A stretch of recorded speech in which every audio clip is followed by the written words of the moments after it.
Hello friends, कैसे हैं? My name is Sarvesh Singh. Welcome to you my class. आज का टॉपिक क्या है? प्लेटलेट्स या थ्रोम्बोसाइट्स। जो स्टूडेंट्स हमारा चैनल देखते हैं, हमारा क्लास अटेंड करते हैं, तो सबसे पहले वो इसे सब्सक्राइब भी कर लें, लाइक भी कर लें, शेयर भी कर दें, जिससे हमारे वीडियो का जो नोटिफिकेशन है आपके पास तक पहुंचता रहे। तो आपने सब्सक्राइब कर लिया होगा, तो ध्यान दीजिए टॉपिक क्या है? प्लेटलेट्स। थ्रोम्बोसाइट्स क्या होती हैं? थ्रोम्बोसाइट्स क्या होती हैं? प्लेटलेट्स। ह्यूमन बींग्स के अंदर जो प्लेटलेट्स होती हैं, एक नॉर्मल व्यक्ति के अंदर जो प्लेटलेट्स होती हैं उनकी संख्या कितनी होती है? 2.5 लाख तक होती है। 2.5 लाख तक इनकी संख्या होती है। इनका जो शेप होता है राउंडेड होता है, प्लेट नुमा होता है, तस्तरी नुमा होता है, गोलाकार के रूप में इनका शेप होता है। इन संरचनाओं के अंदर, इन कणिकाओं के अंदर न्यूक्लियस एब्सेंट होता है, अर्थात ये जो कणिकाएं होती है वो कैसी होती हैं? केंद्रक विहीन होती हैं। इनका निर्माण कहां से होता है? विशेष प्रकार की कोशिकाओं के टूटने से, या उसका अपघटन होने से, या उनके टुकड़ों से प्लेटलेट्स का निर्माण होता है। तो अब बात करते हैं इसका मुख्य फंक्शन क्या है, इसका मेन वर्क क्या है। इसका जो मेन वर्क होता है, ब्लड को जमाने का काम होता है। जब कहीं पर चोट लग जाती है तो ब्लड जमाने का काम कौन करता है? प्लेटलेट्स करती हैं। तो प्लेटलेट्स रक्त को जमाने का काम करती हैं। रक्त कितने समय में जम जाता है? 4 से 5 मिनट का समय लगता है रक्त को जमाने के लिए। ओनली 5 मिनट्स, 5 मिनट में रक्त जम जाता है। अगर आपने देखा होगा, कभी कभी जब चोट लग जाती है तो वहां से ब्लड का निकलना शुरू हो जाता है और वहां पर हम लोग उसे दबा लेते हैं, इस तरीके से कस के दबा देते हैं। कुछ समय के बाद में क्या होता है? ब्लड का बहना होता है वो रुक जाता है, बंद हो जाता है। वहां पर ब्लड जम जाता है, एक पपड़ी सी बन जाती है, उसे ब्लड क्लोट कहा जाता है। रक्त का थक्का बन जाता है। तो इस तरीके से ब्लड बहने से रुक जाता है। जो ब्लड क्लोटिंग की क्रिया होती है उसे कैस्केडिंग भी कहा जाता है। और ये प्रोसेस में केवल 4 स्टेप्स होते हैं। 4 चरणों के माध्यम से ब्लड क्लोटिंग की क्रिया होती है। वो 4 चरण कौन कौन से हैं? तो ध्यान दीजिएगा, कंपटीशन वाले स्टूडेंट्स ध्यान दीजिएगा। पहला स्टेप्स, जब चोट लग जाती, कहीं पर कट हो जाते हैं, कट होने पर ब्लड बाहर निकलता है, आरबीसी बाहर निकलते हैं, डब्ल्यूबीसी बाहर निकलते हैं, प्लेटलेट्स बाहर निकलते हैं। और जो प्लेटलेट्स का एक दूसरा नाम है उसे क्या कहते हैं? उसे थ्रोम्बोसाइट भी कहा जाता है। तो जैसे ही कहीं पर कट हो जाता है वैसे ही ब्लड निकलता है, उस ब्लड के साथ में थ्रोम्बोसाइट्स या कह सकते हैं प्लेटलेट्स की कणिकाएं या थ्रोम्बोसाइट्स की कणिकाएं बाहर निकलती हैं। और बाहर निकलने पर तुरंत वो किससे कांटेक्ट करती हैं? वायु से कांटेक्ट करती हैं, एयर से कांटेक्ट करती हैं। और जब ये एयर से कांटेक्ट करती हैं तो ये क्या बनाती हैं? थ्रोम्बोप्लास्टिन का निर्माण कर लेती है। First step complete.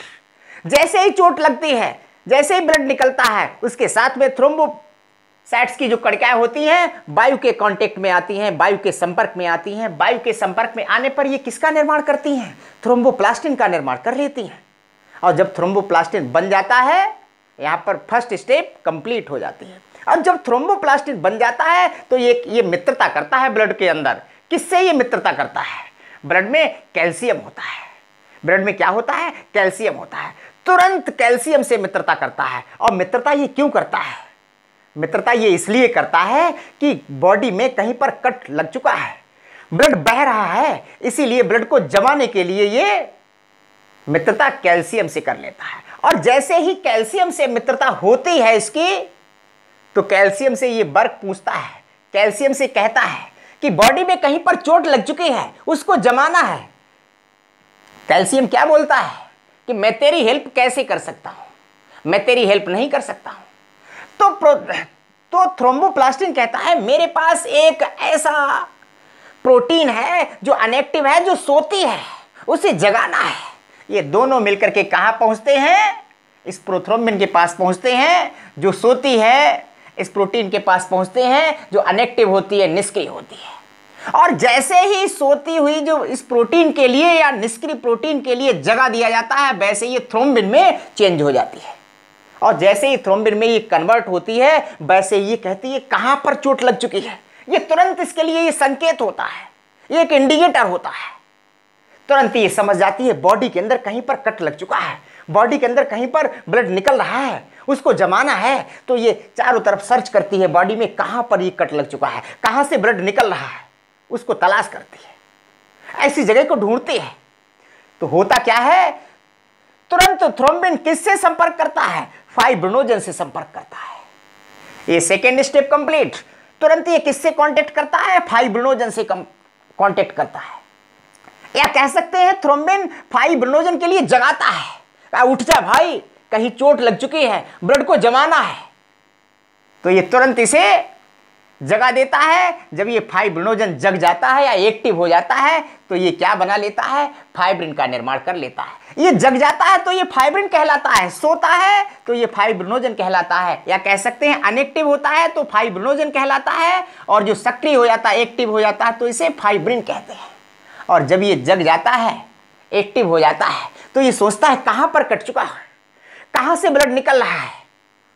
इसके पास होता क्या है, इसके पास एक जालीनुमा संरचना होती है। फोर्थ स्टेप में कैसी संरचना होती है, जालीनुमा संरचना होती है। कैसी ये जालीनुमा संरचना होती है, इस तरीके से जाल बिछा होता है, इस तरीके से जाल होता है इसके पास में। और इस जाल के लिए जहां से ब्लड निकलता है उस जाल के लिए ये लगा देता है, वहां पर फाटक बंद कर देता है, दरवाजा बंद कर देता है।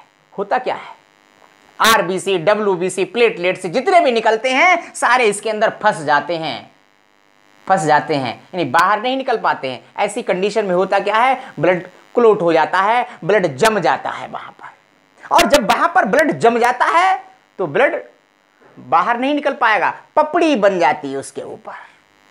लेकिन नेचुरल ने, प्राकृतिक ने, ये तो सब बॉडी के अंदर जब चोट लग जाती है तो ब्लड को जमाने का काम करते हैं। नेचुरल ने, प्राकृतिक ने, गॉड ने एक ऐसा एंटी क्लोटिंग मटेरियल बॉडी के अंदर तैयार कर दिया है जो ब्लड को जमने से रोकने का काम करता है।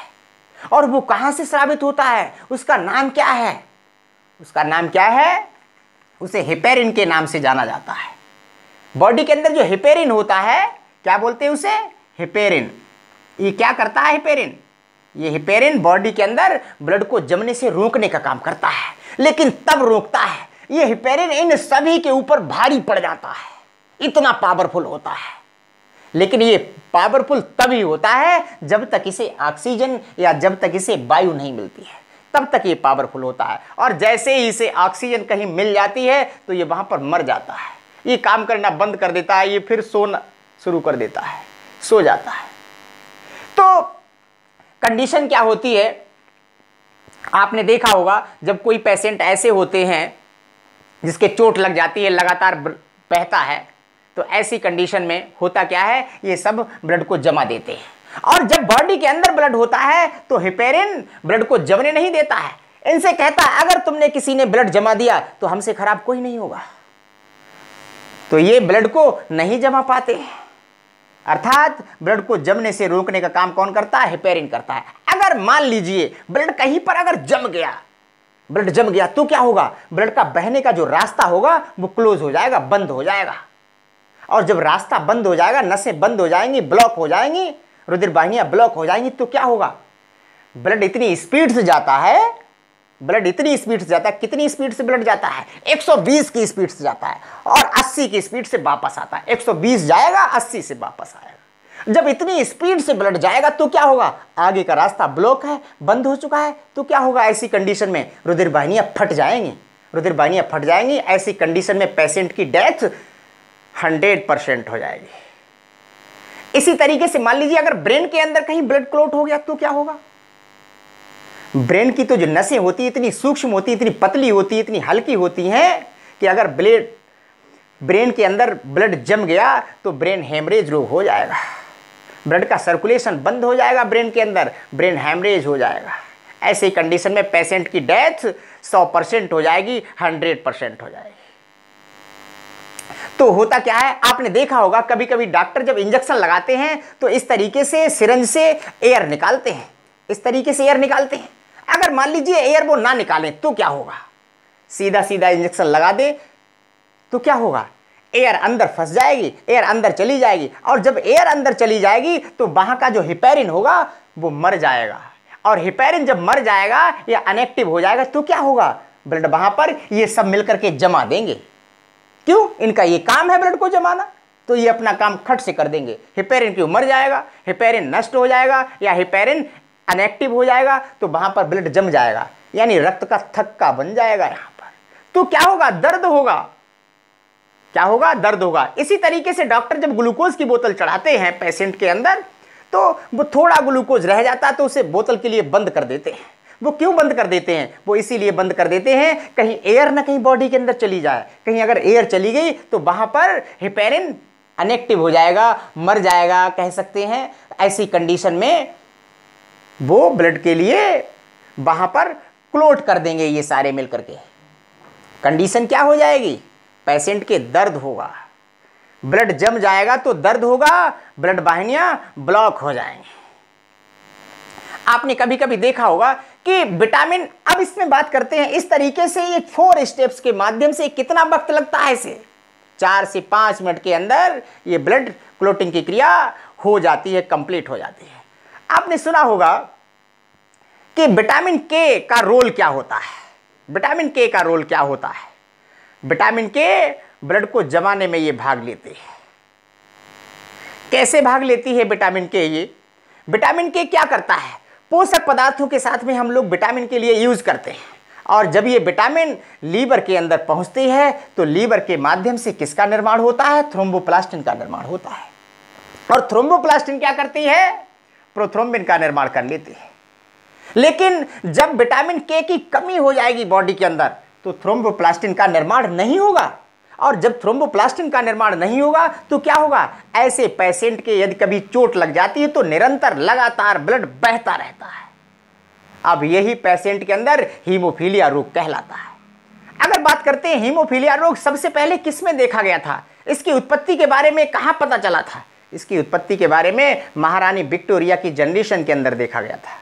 कंपटीशन वाले स्टूडेंट्स नोट कर लें, हीमोफीलिया की जो उत्पत्ति का सबसे पहला जो वर्णन देखा गया था किसमें देखा गया था, महारानी विक्टोरिया की जनरेशन के अंदर देखा गया था।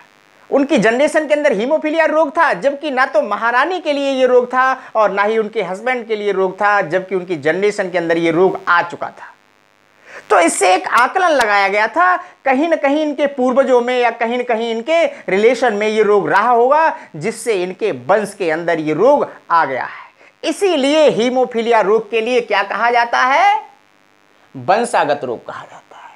वंशागत रोग क्यों कहा जाता है हीमोफीलिया के लिए? क्योंकि ये जनरेशन टू जनरेशन आना प्रारंभ हो जाता है, स्टार्ट हो जाता है, इसीलिए इसे वंशागत रोग के नाम से जाना जाता है। अगर हम बात करते हैं कि इसमें कौन कौन से ऐसे मटेरियल होते हैं जो ब्लड को जमाने में ये भाग लेते हैं, अगर हम रुधिराणु की बात करते हैं तो कौन सा रुधिराणु होता है जो ब्लड क्लोटिंग की क्रिया में भाग लेता है? थ्रोम्बोसाइट्स। थ्रोम्बोसाइट्स ये रुधिराणु भाग लेता है। अगर हम विटामिन की बात करते हैं तो कौन सी विटामिन भाग लेती है? नाम सुना होगा, कौन सी विटामिन भाग लेती है? विटामिन के भाग लेती है। एलिमेंट्स की बात करते हैं तो कौन सा एलिमेंट्स भाग लेता है? कौन सा तत्व भाग लेता है? कैल्शियम भाग लेता है। अगर प्रोटीन की बात करते हैं तो कौन सी प्रोटीन भाग लेती है? तो कंपटीशन वाले स्टूडेंट्स ध्यान दीजिए, कौन सी प्रोटीन भाग लेती है? थ्रोम्बोप्लास्टिन। थ्रोम्बोप्लास्टिन भाग लेती है, और प्रोथ्रोम्बिन कह सकते हैं, फाइब्रिनोजन भी कह सकते हैं, फाइब्रिनोजन भाग लेती है। तो इस तरीके से ये प्रोटीन भाग लेती है। ये सभी तत्व ये करते क्या हैं? ये सभी प्रकार के जो मटेरियल होते हैं ये ब्लड को जमाने का काम करते हैं। केवल एक मटेरियल ऐसा होता है जिसे हेपेरिन के नाम से जाना जाता है, जिसे हेपेरिन के नाम से जाना जाता है। ये हेपेरिन क्या करता है? ये ब्लड को जमने से रोकने का काम करता है, जो बॉडी के अंदर पाया जाता है। लीवर के माध्यम से यह भी स्रावित होता है, और यह प्रोटीन भी स्रावित होती है। प्रोटीन का भी संश्लेषण होता है और इसका भी संश्लेषण होता है। दोनों ही एक ही ऑर्गन्स के माध्यम से स्रावित होते हैं, लीवर के माध्यम से स्रावित होते हैं। नेचुरल ने कितना अच्छे ढंग से उसका सिलेक्शन, उसका कॉम्बिनेशन किया है कि दो ऐसे प्रोटीन जो लीवर के माध्यम से स्रावित होते हैं वो अपोजिट वर्क करते हैं। क्या वर्क करते हैं? ब्लड को जमाने का काम करते हैं और एक ऐसा एंटी क्लोटिंग मटेरियल बना करके तैयार कर दिया जो लीवर के माध्यम से ही स्रावित होता है, लेकिन ये ब्लड को रोकने का काम करता है। तो इस तरीके से ये वर्क करते हैं। जो स्टूडेंट्स हमारा ये वीडियो देखते हैं वो इसे सब्सक्राइब भी कर लें, लाइक भी कर दें, शेयर भी कर दें। Thank you.